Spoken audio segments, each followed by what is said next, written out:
आज क्लास 10 का social science का चैप्टर 1 सिविक्स का है, यानी कि नागरिक शास्त्र। आज हम लोग पावर शेयरिंग के बारे में डिटेल में पढ़ेंगे, यानी कि शक्ति विभाजन। तो सबसे पहले आप लोग इंपॉर्टेंट वर्ड भी राइट कर लीजिए और एक स्क्रीनशॉट ले लीजिए।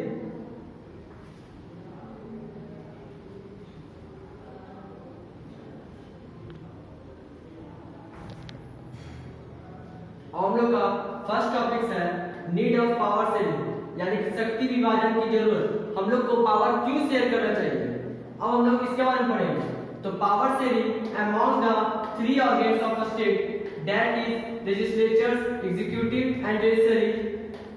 मतलब जो पावर होता है वे तीन गो में बांटा जाता है, तीन लोगों में बांटा जाता है। तो कौन कौन हो गया, एक लेजिस्लेचर हो गया, एक एग्जीक्यूटिव हो गया, एक जुडिशरी हो गया। ये तीनों is very important for the proper functioning of the democracy, यानी जो डेमोक्रेसी होता है उसका प्रॉपर तरह से फंक्शन, उसका जो फंक्शन होता है वो प्रॉपर तरह से करने के लिए ये तीनों को पावर है जो इक्वल इक्वल बांटा जाता है।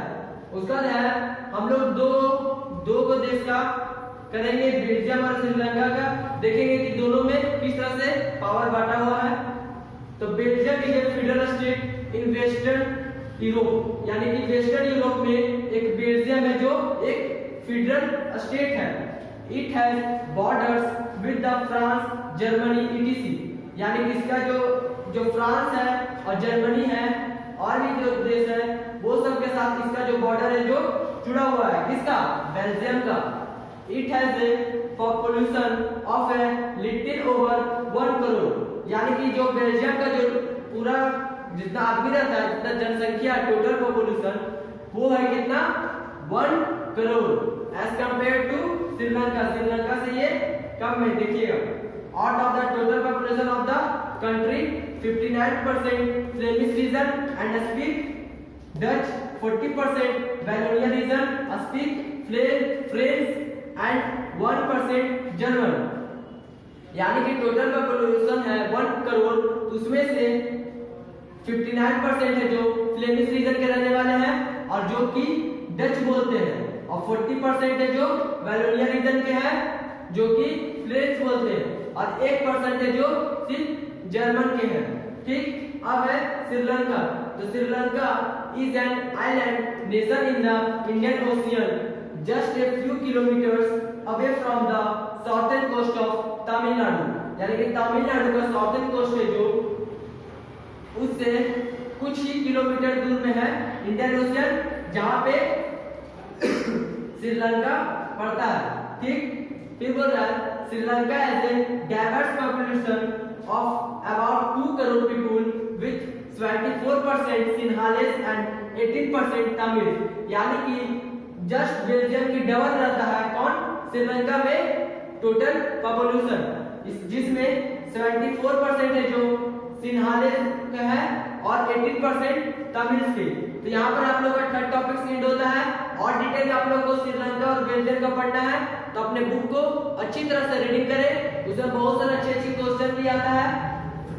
बेल्जियम और श्रीलंका से बहुत सारे मैटर पे क्वेश्चन आता है, बहुत सारे। तो आप लोग अच्छी तरह से इसको पढ़िएगा। तब तक के लिए आप लोग इसका एक स्क्रीनशॉट ले लीजिए और अपने कॉपी में राइट कर लीजिए।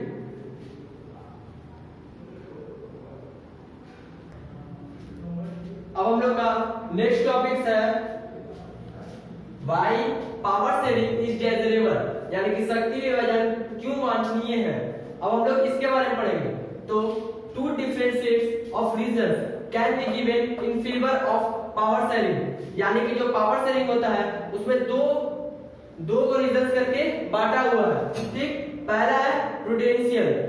ठीक, इसमें है the first set of reason, इस पहला सेट का रीजन में दिया हुआ है power sharing is good because it helps to reduce the possibility of conflict between social groups. मतलब जो पहला प्रूडेंशियल है उसमें बोलता है जो पावर शेयरिंग है जो एक अच्छा है। ठीक, क्योंकि ये हम लोगों को सोशल ग्रुप्स के बीच में कुछ करने के लिए इजाजत देता है और हम लोग को बहुत सारा पावर भी मिलता है, यानी कि बोलने का अधिकार भी मिलता है। किसमें, प्रूडेंशियल में। अब आता है सेकंड है जो मोरल। तो the second set of reason, दूसरा कारण ये है the a legitimate government is one where citizens through participation acquire a stake in the system। मतलब दूसरा ये है, इसमें भी पार्टिसिपेशन यानी कि किसी को दूसरे के हक के बारे में कुछ बोलना है तो इसमें भी उसको अधिकार मिलता है। पहले का अगर डेमोक्रेसी जब नहीं था, उससे पहले क्या होता था, सिर्फ यानी कि वोमेन सबको पूरा अधिकार नहीं था, कुछ अधिकार नहीं था। जब डेमोक्रेसी देश में आया तो सबको इक्वल राइट्स प्रदान होने लगा। समझ गए? इसमें भी बोल रहा है, इसमें भी सबको सरकार की तरफ से सबको इक्वल पावर मिलेगा। अब है लास्ट टॉपिक हम लोग का फॉर्म्स ऑफ पावर शेयरिंग, यानी कि शक्ति विभाजन के रूपों।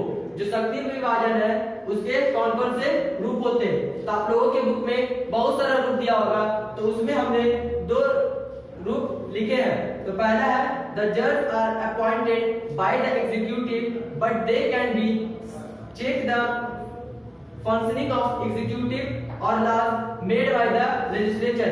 अगर हम लोगों को लेजिस्लेचर गवर्नमेंट बनाना है तो उसमें क्या होता है, जो एग्जीक्यूटिव रहता है, जैसे कि पहला बोल रहा है जो एग्जीक्यूटिव का जो जज होता है वो अपॉइंटेड करता है, ठीक, किसको, लेजिस्लेचर को बनाने के लिए। कौन करता है अपॉइंटेड, तो एग्जीक्यूटिव।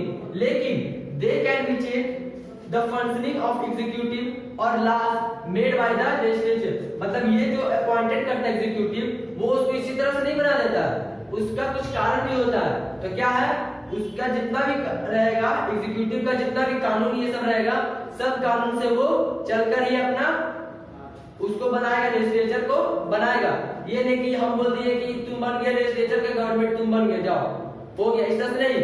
जो मेरा जो प्रक्रिया है उसको हमको बहुत सारा चीज करना पड़ेगा, बहुत सारा फाइल रहेगा, उसको साइन करना पड़ेगा, बहुत सारा रूल होगा, तब जाके बना सकते हैं हम लोग लेजिस्लेचर को। उसका सेकंड है power sharing also be shared among different social groups such as the religious and linguistic groups. यानी कि देखिए ये क्या होता है, सोशल ग्रुप्स के बीच में ये जो है पावर शेयर किया जाता है एक दूसरे के बीच में, ठीक। जैसे कि रिलीजियस एंड लिंग्विस्टिक ग्रुप्स, जो रिलीजियस होता है और लिंग्विस्टिक ग्रुप्स होता है, ये सब में भी पावर सबको इक्वल डिस्ट्रीब्यूट किया जाता है। तो बस आप लोग का 5th टॉपिक यहाँ पे एंड हुआ एंड लास्ट टॉपिक भी आप लोग का यही था। अगर आप लोग को डिटेल में पढ़ना है तो अपने बुक को अच्छी तरह से आप लोग रीडिंग करें। समझ गए? Thank you.